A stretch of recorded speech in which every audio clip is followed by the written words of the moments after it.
Live steam railroads may be small, but they can be every bit as chaotic as their full-size counterparts. Here's Tim and Jake as they recall an incident that occurred on the White Creek Railroad some years ago. Alright, well this is the dead deer story.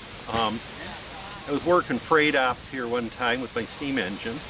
We were down in Cornertown getting water, and train coming down the hill in Cornertown spooks a deer out of the woods. The deer's running down the track ahead of the train, trying to find a way to get away, but there's a fence over here and open over there, and it's apparently not comfortable with either one. So it keeps coming closer and closer and closer, and it's right down close to us, and the safety valve on my steam engine pops, which is a pretty loud noise if you never heard it. Scares the deer. Right turn Clyde, deer warp speed, boom, into the fence, staggers back, collapses on the tracks, twitching. Okay. Well, I've hit a deer before, and I know that they're not always dead when they do things like that, so I decided to call back to the yard and find out, get somebody to come down and take care of it. Well, radio communication, Cornertown's kind of down in a hole, and radio communication is kind of crummy, so I had to climb up on the water tower to get a signal through. I radio the yard master and tell him what happened. His first question is it a buck or a doe? I'm like, I don't know, who cares? Send someone down to shoot it. Well, about that time another voice comes on the radio, and I got a gun in my truck, I'll be right down. Okay, good. Well, we've got 6 passenger trains coming at us, and that means we're going to be stuck there for half an hour if we don't get out of Dodge pronto. So we went down, turned on the Y, and we snuck by in the passenger track, which was closer to that still twitching deer than I really wanted to be, but it was the only way out of town. So we go on up the hill, and we get up the grade crossing at the top of the hill. This pickup truck comes up. These 2 guys get out, and where's that deer? He's down at Cornertown. Okay, we'll go get him. And they jump to the truck, and off they go. So we go on around the curve and out. We get to South Ridge, a couple stations down the line. Well, there's 4 trains jammed up there, including a passenger train that chickened out and didn't want to come down the hill. That guy right there. And so we had to sit outside of town for probably close to 20 minutes before things got unpacked and we could get through. The ground slopes away from the tracks right there and goes down quite a ways. We see this pickup truck back in down below us, and these 2 guys get out and they drag the deer carcass out the back. Shing! Out come the knives, and they go to work on it.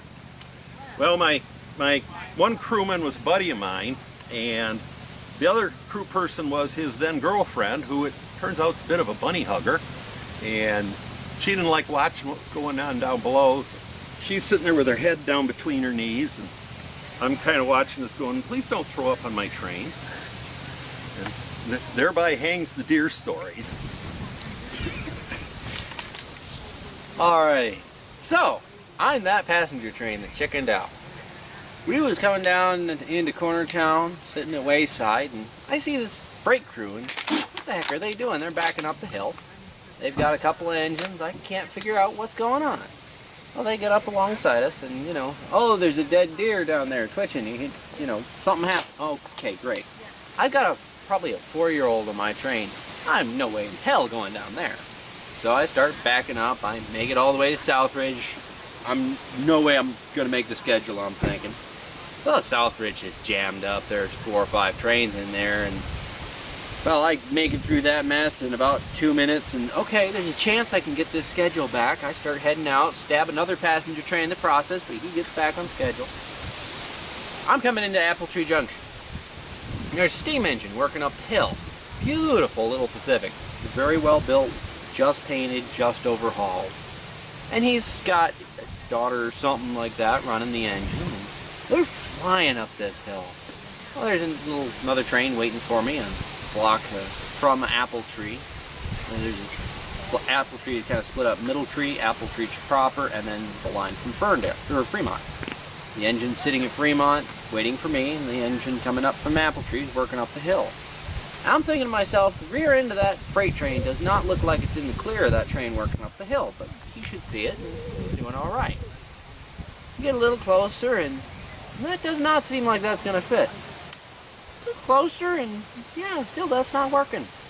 About that time, driver started spinning the opposite direction, and I knew it was going to get exciting for a minute. About that time, there was a really loud bang. Flat car went about 10 feet and landed in a tree. Checked it over. The engine was all right. It was shaken up, but all right. All that's cleared up. Got the owner. We walked away but got it calmed down. Looked at the engine. Engine was okay and steamed the next day. And well, dang it, I made my passenger schedule back up. There are many stories to be told and adventures to be had on the Tiny Irons. What's your live steam story?